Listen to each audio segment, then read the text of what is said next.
Hello everyone. Now you will hear a brief retelling of the movie Independence Day, Resurgence. Enjoy the movie. Earth is at peace 20 years after the first extraterrestrial invasion in 1996. The Earth Space Defense, or ESD, was established by nations putting aside their disagreements. They have reverse-engineered alien technology and developed an alarm system against extraterrestrial dangers using the parts they retrieved from sunken spacecraft. The ESD maintains outposts on Mars, the Moon, and Rhea, Saturn's moon, in addition to its headquarters in Area 51. Unbeknownst to Earthlings, former President Whitmore continues to have dreams about aliens that are still observing our planet. He has an odd vision of a circular image with a line in these nightmares that he can't quit painting. Jake and Charlie are building a massive weapon on the moon base by dragging additional defensive system components. In the process, the tugs are unable to maintain the weapon because of an unexplained malfunction. Jake disobeys Commander John's instructions to retreat and uses his spacecraft to raise the weapon once more. He activates the fusion drive, which may cause the ship to catch fire, but Jake acts quickly to reposition the weapon before that can happen. Jian continues to chastise Jake upon his return to the base, blaming it for the error and grounding him indefinitely. General Adams receives a call for emergency in Area 51. Until now, the aliens they caught 20 years ago had remained in a catatonic state. Suddenly, they're waking up and trembling in their cages. Adams would like to talk to the ESD director about this, but he is not available. As it happens, Floyd, a controller sent by the government, is traveling with David in Africa. They see Warlord Umbutu and his rebel army, who are surrounded by extraterrestrial bones in their headquarters. Although they are not amused to see David, Catherine intervenes and reassures the warriors that David is with her before things get out of hand. It seems that Catherine has been employed here for some time, researching Umbutu's telepathic relationship with the aliens. David and Catherine see the lone spacecraft that touched down on Earth 2 decades ago. Umbutu says that the spacecraft lights went on by themselves 2 days ago, and that the people had been fighting the aliens that came out of this ship for 10 years. In addition, they find a massive hole in the Earth, which indicates that the aliens were attempting to dig into the planet's core but gave up when the mothership exploded during the first conflict. When the party gets inside the ship, David identifies the signal the computer is transmitting as a distress call that has already been answered. Jake chats via video chat with Patricia, her girlfriend and Whitmore's daughter, back on the moon. Patricia tells him that their buddy Dylan, with whom Jake got into a fight a few years ago, will be traveling with the International Legacy Squadron to the moon base shortly. In a flying test, Jake came dangerously close to killing Dylan. Patricia wants Jake to own up to his mistakes and be understanding. Dylan is the stepson of the First War hero Steven, so when the squadron shows up later, everyone is eager to see him. When Jake joins Dylan for lunch, he insults him, accusing him of getting in his way once more. Instead of being polite, Dylan responds by punching him, attracting John's attention. Before going back to his room to tell Charlie he's had enough, Jake pretends to be Dylan and says he just collapsed. Dr. Isaacs meets his spouse Oken, the research director who went into a coma during the first conflict, in the medical facility in Area 51 the next day. To Isaacs' surprise, Oken wakes up out of the blue and doesn't realize it's been 20 years until he notices how much Isaacs has changed. Adams learns in the meantime that they are on red alert and that the base on Rhea has been totally destroyed. David is eventually alerted to the catastrophe in Africa, but Catherine remains fixated with dissecting the circular drawings that are scattered around. After bringing them to his office, Umbutu shows him every drawing he created inspired by the visions he has been having since the ship has awakened. Umbutu has also deciphered part of the aliens' language, and the circle appears to be some sort of apparatus. When they see a swirl building in the atmosphere, everyone on the moon panics. This proves to be a wormhole, emerging with a spherical device resembling Umbutu's vision. President Lanford receives a signal from them, and David discovers that this sphere is actually a spaceship. David notes that this ship isn't the same type as the one from the previous invasion, contrary to Lanford's belief that they should strike first. It may originate from a distinct extraterrestrial species with distinct goals. Lanford allows the ESD Council to vote, and the offensive team prevails. Jian quickly brings down the sphere by turning on the massive weapon on the base. Lanford agrees to send a team of scientists to research it, as requested by David, but David is enraged that he must return to Washington, D.C., due to political considerations. Lanford declares in the open that they prevented a second attack on Earth. Whitmore becomes alarmed upon seeing it on television since he can tell the aliens aren't the same, and he feels compelled to alert everyone. Patricia believes he must calm down and have faith in the incoming administration. Whitmore gives his okay to go to bed, but Patricia discovers that he has left. Jake, in the meantime, is sympathetic to David's annoyance and wants to assist. He sneaks up on Jiang and takes a shuttle, which he then uses to go to Africa and pick up David, Floyd, Umbutu, and Catherine. Following a hard journey through the wreckage of the former mothership, they locate the sphere, and Jake and David prepare to take it back. To mark the anniversary of the first military triumph, the U.S. is celebrating on Earth. Whitmore tries to warn everyone by cutting off Lanford's speech, but just then, he falls due to a headache. While Oaken sits in the hospital room sketching formulas on the walls, he suddenly gets the same agony, and Umbutu follows shortly behind. A new alien mothership arrives on the moon, shocking the locals by approaching too closely. Charlie grabs hold of the shuttle in a hurry and rescues David and Jake before they are crushed. When Jake takes over the piloting so Charlie may pick up the sphere with the mechanical arms, Adam stops the celebration upon receiving the alert from Earth. When they're about to take off, they find that the mothership has its own gravity and is drawing the shuttle toward it after a few failed attempts by him. Jian launches the pilots and engages the massive weapon, but the shot is missed, forcing the pilots to return. Before the mothership gets too near and blows out a large portion of the moon, including the base, Jian gives the order for everyone to leave. The mothership returns the bullets and destroys the weapon. The mothership eliminates every satellite before it has a chance to fire, even though the ESD triggers the orbital defense system. Jake's spacecraft is dragged down by the mothership when it arrives on Earth a few minutes later.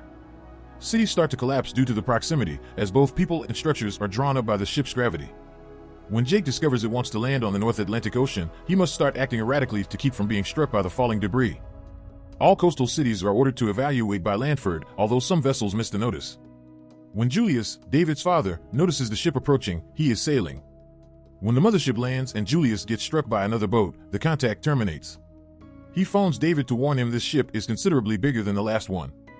In order to assist with the defenses, the elite pilots arrive from the moon, but Dylan is late and must see his mother helping a lady and her infant escape as she collapses along with the hospital structure. When Whitmore, Patricia, and Adams meet in Area 51, Oaken sneaks out of his room to attend.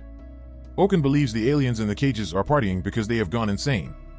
Whitmore slips into a locked area and releases one of the aliens to initiate contact as David and the others come as well. Whitmore is grabbed by the alien's tentacles, and it speaks through him, stating, "She has arrived, she is all." The alien becomes enraged when Catherine shows him the circle symbol and asks what it signifies. When the troops believe Whitmore is going to be killed by the tantrum, they shoot the alien to put an end to it. The alien is largely unaffected by the bullets, but Umbutu breaks through and attacks with his swords. This large body is only armor, and when it breaks, the genuine little alien emerges, which Umbutu dispatches right away. A group of siblings who just lost their parents are attempting to travel away and find refuge at the shore. They find Julius's wrecked boat and the unconscious guy inside among the wreckage. They take him with them after confirming his survival. David learns that she is all refers to the fact that the aliens are a large hive whose enormous queen has just arrived when the Area 51 crew scans the mothership. Then, a live broadcast from beneath the ocean is sent to them by a reconnaissance plane, demonstrating that this mothership is also drilling. They appear to be chasing the molten core of Earth, and if they succeed, they would wipe out all life as we know it. Since they destroyed the mothership to win the first battle, David notes, there had to have been another queen on board the ship at the time. That seems they just need to murder the queen, not destroy this far more powerful spacecraft. Pilots prepare as Landford approves a mission to locate the queen. The pilots will fly cover for the bombers that will launch cold fusion warheads, which should pierce the hull and kill the queen, after the drones have flown ahead to deactivate the shields. As the pilots get closer, the mothership unleashes her defenses. The aircraft make every effort to avoid it and keep a defensive attitude, but the ship is too well defended, making it difficult to get to the top. Jake notes that their last hope is to board the ship after they've lost 2 bombers. Adams gives them permission to go and instructs the others to back them up, knowing full well that Dylan thinks it's risky but the only way out. The aircraft are taken aback to see a full ecology within once they enter. Whitmore informs Patricia the Queen is aware of their arrival as he wakes up at that same moment. Before Patricia can warn Adams that it's a trap, the Queen sends a special wave that disables all of the jets, so it's too late. Even though the pilots are starting to die, they continue to drop the bombs in an attempt to complete the mission. Sadly, the Queen is shielded from the explosion by an energy barrier, so it misses her. Abruptly, a second wave emerges from the alien system, so massive that it destroys the President's bunker, the Area 51 facility, and every satellite. The mothership then takes advantage of the opening to strike the bunker, murdering everyone within, including Landford.